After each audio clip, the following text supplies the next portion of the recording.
Welcome to Army Radar Channel's Mysteries. We unravel history's battles, and today's military actions dissect gear and break down tactics. From trenches to covert operations, defense forces and armament join us for insights.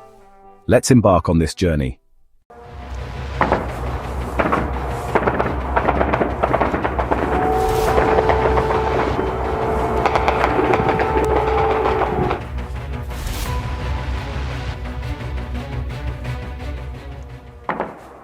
Ukraine unleashed a powerful wave of US and UK missiles on Russian territory, coupled with one of the largest drone attacks yet. As Moscow vows retaliation, tensions reach new heights. Here's a full story on the Indian Express. Ukraine has escalated its offensive against Russia, launching 6 US-made ATACMS ballistic missiles, 6 British-made Storm Shadow cruise missiles, and 146 drones in what is described as one of the largest drone attacks in the conflict so far. The strikes targeted key regions deep inside Russia, including Bryansk, Saratov, Tula, and Tatarstan. Ukrainian forces reportedly hit oil storage facilities, chemical plants, ammunition depots, and industrial sites. According to the Ukrainian General Staff, the operation involved drone and missile units striking as far as 1,100 kilometers into Russian territory. Russia's defense ministry announced it intercepted all missiles targeting Bryansk and neutralized 2 Storm Shadow missiles over the Black Sea. Additionally, it claimed 146 drones were shot down outside the active war zone. In a stern warning, the ministry stated the actions of the Kyiv regime, supported by its Western curators, will not go unanswered. The Saratov region, which is 720 kilometers southeast of Moscow, faced one of the most significant drone strikes. Governor Roman Musargin reported attacks on Saratov and Angels, damaging 2 industrial sites and forcing schools to switch to remote learning. Last week, Ukraine targeted the same region, striking an oil depot connected to a Russian airbase, leading to a massive fire that took 5 days to extinguish. Ukrainian forces also struck the Bryansk chemical plant known for producing missile components and artillery ammunition. Additional attacks hit the Saratov oil refinery and the Kazan orgsynthase plant, triggering fires at multiple locations. A source in Ukraine's security service confirmed that drone and missile units were part of the operation, emphasizing the scale and coordination of the strikes. The escalation follows Russia's launch of its Oreshnik hypersonic missile last year in response to Ukraine using Western missiles. Russian President Vladimir Putin has warned that the war is pushing toward a global conflict due to Western military support for Ukraine. Meanwhile, United States President-elect Donald Trump has advocated for a ceasefire and swift negotiations, leaving questions about America's continued support for Ukraine as the conflict deepens. Ukrainian President Volodymyr Zelensky just told the world a secret. For the first time since Russian President Vladimir Putin's special military operation in Ukraine began back in February 2022, Zelensky has revealed a pair of numbers everybody has been waiting to hear: how many Ukrainian and Russian soldiers have died or been injured in the conflict. He touched on both topics in the past, but we never had an official confirmation of both numbers from either the Ukrainian or Russian sides before. Now we do. And they demonstrate just how shocking Russia's losses are compared to Ukraine's. Zelensky's figures show us that more than 4 Russian soldiers are dying for every 1 Ukrainian fighter, highlighting just how badly Putin has failed to make his numbers advantage count in Ukraine. That brings us to some questions. Just how many Russian soldiers have died compared to Ukrainian ones? And why is Russia's death count so much higher than Ukraine's, given the size and supposed strength of its military? We answer both questions in this video, starting with Zelensky's numbers. On December 8, 2024, Zelensky published a post to the social media platform Telegram. In it, he claimed that 43,000 Ukrainian soldiers have died since February 2022, with a further 370,000 being wounded. It's Zelensky's first full official disclosure of Ukraine's casualty rate, and it shows us just how draining Putin's special military operation has been on the country. Zelensky had hinted at Ukraine's casualty rate before. In February 2024, he told us that 31,000 Ukrainians had died on the battlefield, though he refused to give the number of wounded during that announcement. From that, we can deduce that Ukraine has lost 12,000 of its troops to death over the last 8 months, giving it a rough death rate of around 1,500 soldiers per month. Back in February, Zelensky told the world that he didn't want to deliver too much information to the Kremlin. Now he appears to have changed his tune. And one of the reasons may be that for as draining as the war has been for Ukraine, it's been utterly devastating for Russia. Zelensky also noted that Russia has lost far more of its people than Ukraine. Updated data on Russian losses exceeds 750,000 of their people, Ukraine's president said. This is 198,000 Russians killed and more than 550,000 wounded. It's also 198,000 dead Russians to 43,000 dead Ukrainians, giving us a ratio of just over 4.6 to 1. It gets even worse for Russia. When revealing the numbers, Zelensky was quick to point out that many of Ukraine's injured and wounded recovered and made it back to the battlefield. The 370,000 wounded figure he shared for Ukraine takes into account that, in our army, approximately 50% of the wounded return to service, and all injuries are recorded, including minor and repeated ones. In other words, Ukraine's figures are as accurate as they could possibly be, claims Zelensky, even stretching as far as to include injury statistics for those who've been hurt in minor ways that don't prevent them from continuing to fight. These comments could be seen as Zelensky's way of casting doubt on any death or casualty figures Russia releases, with the implication being that Russia may well color its casualty numbers by not recording minor injuries or not counting fighters who got hurt and then returned to the battlefield as casualties at all. Still, the headline here is over 4.6 to 1, 198,000 dead Russians to 43,000 dead Ukrainians. Presumably Russia means more than that, which would have Ukraine's death total approaching 1 million.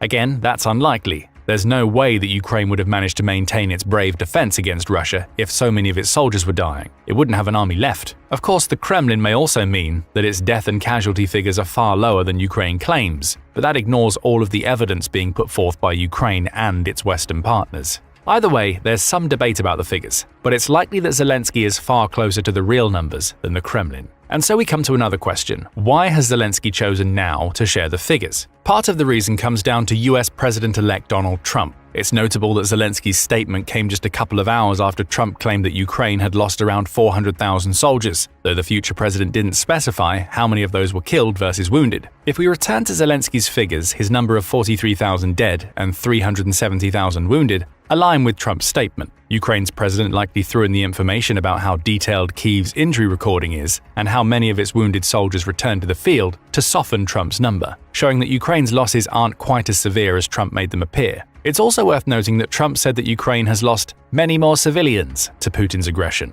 According to Statista, current numbers of Ukrainian civilian casualties stand somewhere around 12,162 killed and 26,919 wounded as of November 2024. Those are verified casualty figures, and it's possible that there are more unverified civilian deaths and injuries to add to these numbers. So Zelensky likely made his announcement in part both to clarify Trump's figures and because Trump's post had let the cat out of the bag. But there's another possible reason: peace. In his Truth Social post, Trump also said Zelensky and Ukraine would like to make a deal and stop the madness, when prefacing his sharing of the Ukrainian casualty rate. There should be an immediate ceasefire and negotiations should begin, Trump raged. Too many lives are being so needlessly wasted, too many families destroyed, and if it keeps going, it can turn into something much bigger and far worse. Ukraine has killed 198,000 soldiers versus Russia killing 43,000 Ukrainians, he appears to be telling the world. If the West continues to supply us with more arms and training, Ukraine could inflict even more damage on a depleted Russian military. That may be the case.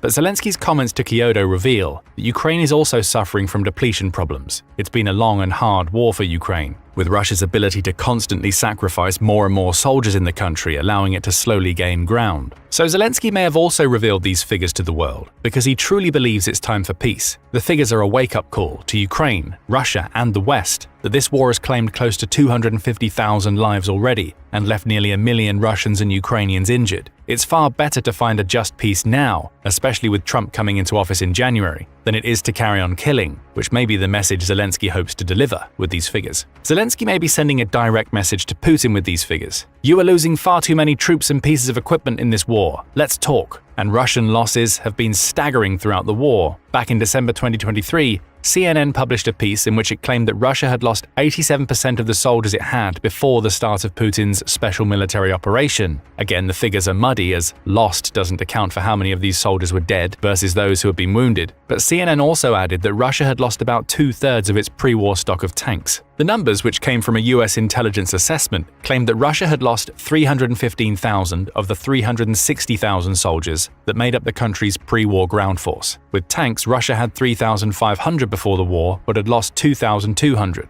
It also had a high infantry fighting vehicle loss rate, with Ukraine having destroyed or disabled 4,400 of Russia's 13,600, a 32% loss rate. This was back in December 2023. It's been an entire year since US intelligence released those figures, and Russia's losses have only grown more substantial. Assuming the 360,000 figure was the overall Russian casualty rate including death and injuries, Zelensky's figures reveal that Russia has more than doubled that casualty rate in the space of a year. That will be a wake-up call for Putin. Zelensky is telling him that Russia is losing too many of its people. A staggering 750,000 Russians are either dead or injured, thanks to the special military operation, and it's about time it all came to an end. But let's come back to the headline figures for a moment. There are 198,000 dead Russians to 43,000 dead Ukrainians in the war. Ukraine is out-killing Russia at a ratio of over 4-1, which brings us to an obvious question. Why? After all, Russia had a far more powerful military on paper when the war started. There's a reason why Russia's leader felt confident that he would take Kyiv within 5 days during the initial stage of the invasion. All of the numbers were drastically in his favor. Yet that 5-day coup didn't happen, and we're now nearing the 3-year point of the war. To figure out how Russia has lost so many soldiers compared to Ukraine, we need to dig into Russia's tactics and its approach to the conflict. We start with the big one, Putin's meat grinder approach to the fighting. When it became apparent that Ukraine was not only going to put up a stern resistance to his invading forces, but that it would do so with Western aid, Putin adjusted his approach. If Russia couldn't steamroll Ukraine, it would just throw thousands upon thousands of its soldiers into a meat grinder to wear the country's defenses down. As The Guardian put it in October 2024, the ends justify the means for Putin. Ill-advised and poorly planned assaults became the norm for Russia's ground forces. The Guardian piece highlights the story of a pair of Russian soldiers who told of their orders to advance to a new position at night through a minefield. It was a suicide mission, the soldiers claimed. 3 groups already went ahead and they aren't responding, and we were the 4th, claimed the soldiers in a video they published to social media. The pair also lambasted their commander, claimed he sent the hungry and freezing in droves to their deaths. Your insane orders are killing them. Russia's tactic of just sending soldiers into dangerous areas almost as cannon fodder for Ukraine's weapons likely accounts for the 198,000 dead that Zelensky claims. But it's a tactic that's working slowly. As the BBC highlighted on December 6th, Russian forces have managed to capture around 907 square miles of territory in eastern Ukraine and the western Kursk region toward the end of 2024. Those pushes against Ukrainian forces came at a massive cost. November 2024 saw the country suffer 45,680 casualties, amounting to a daily loss of 1,523 troops to death or injury during the month. November was capped with Russia's highest ever single-day casualty rate in the war, 2,030, on November 28th. When you understand these tactics, it becomes a little clearer why Russia has 198,000 dead to Ukraine's 43. That's been the plan since the initial failure of Putin's special military operation. When Putin realized that he couldn't use the country's massive numbers advantage to take Ukraine at will, he pivoted to using his numbers in another way. Soldier after soldier simply sent to death. Ukraine's defensive fortifications, mines, and weaponry allow it to kill far more Russian soldiers as they engage in their ill-planned death marches than Russians can kill Ukrainians. Yes, Russia eventually wears down the Ukrainian positions to the point where it can overwhelm them, but its losses are enormous in the process of doing so, and the reward, beyond small scraps of territory, are the deaths of far fewer Ukrainian soldiers than these Russian units lost in making their pushes. We touched on Russia's Eastern Front assault earlier. For much of 2024, Russia has made a concerted push to take territory in the Donbass, with a particular focus on Donetsk. And it's that push that likely contributes to the December 2023 casualty figures CNN shared, around 360,000 Russian soldiers being so different to the more than 750,000 casualties Zelensky claimed a mere year later. This Eastern Front push gives us another reason why Russia's death rate is over 4 times higher than Ukraine's. The Donbass has been a focus for Putin since the war's beginning, with 2024 bringing the renewed push into the region. The region is a past Soviet industrial heartland, with one of Russia's goals since the beginning of the war being to liberate that heartland and return it to Russia. Putin's reasoning is that Ukraine's east is largely Russian-speaking. He's also made claims as far back as 2022 that Ukraine has committed genocide in the region. Those claims are unsubstantiated. The BBC also says that the region was home to mini-Russian statelets before Putin started the Ukraine war. Perhaps it's here where he sources his genocide claims. Since 2014, Ukraine's fighting against these statelets has led to the deaths of around 14,000 people, though 75% of those deaths were of pro-Russian fighters. The region's major cities of Donetsk and Luhansk were still primarily Ukrainian, even with their Russian influence. Still, Putin intends to annex the Donbass much as he did Crimea in 2014, because he appears to truly believe that the Russian-speaking population in the region wants to be part of the Russian Federation. That explains his focus on the Eastern Front and, in turn, the sheer number of deaths Russia has experienced fighting against Ukraine to claim the Donbass. When you throw Kursk into the mix, which Ukraine successfully invaded and is currently defending itself against a 50,000-strong Russian counteroffensive, you get a recipe for death. Putin wants to claim those two territories, or reclaim in Kursk's case, but he's already established that he doesn't have much tactical nous beyond relying on his meat grinder tactics, meaning every day of fighting on the Eastern Front is another day where Putin sacrifices soldiers to achieve his goals. Again, more Russian deaths are the result. So the meat grinder, combined with Putin's focus on a specific region of Ukraine, goes some way to explaining how Russia has lost 198,000 soldiers to Ukraine's 43,000. Russia is the attacking force. Its troops are trying to batter down well-fortified Ukrainian positions, which gives Ukraine more than enough opportunities to pick Russian soldiers off with drones, artillery, and whatever weapons they have at their disposal. For Putin, sending wave after wave of soldiers to deplete Ukraine's ammunition is the primary tactic, even if those soldiers are cold, hungry, and wholly unprepared for fighting against Ukraine. And therein we find another reason for Russia's death count being so much higher than Ukraine's. So much of what it does in Ukraine is poor. Terrible leadership, a lack of proper training, and massive equipment issues have all contributed to Russia's losses. That much was clear back in May 2023, with the Russian losses at that point having damaged the organizational integrity of Russia's armed forces. That's according to Russian political analyst Pavel Lutzin, who says that the first year or so of the war saw Russia lose not only soldiers, but many of its most experienced officers on the battlefield. Russia lost a generation of officers, especially if we speak about bottom-level officers like lieutenants and captains, Lutzin told Newsweek. He added that most of those veterans, those leaders, were lost in the first 6 months of the war.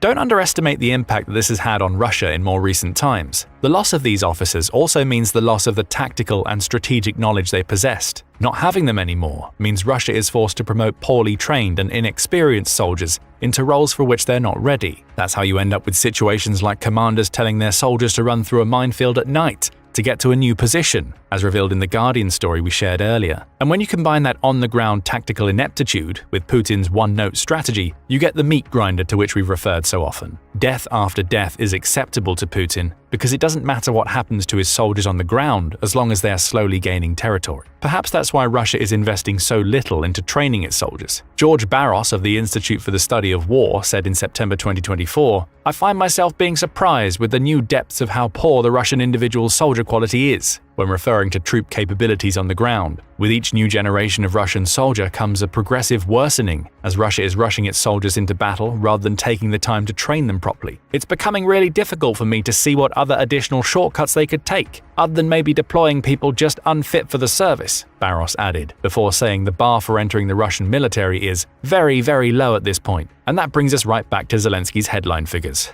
198,000 dead Russian soldiers versus 43,000 Ukrainians. Hey you! Don't miss out. Hit subscribe for exclusive videos and join our awesome community.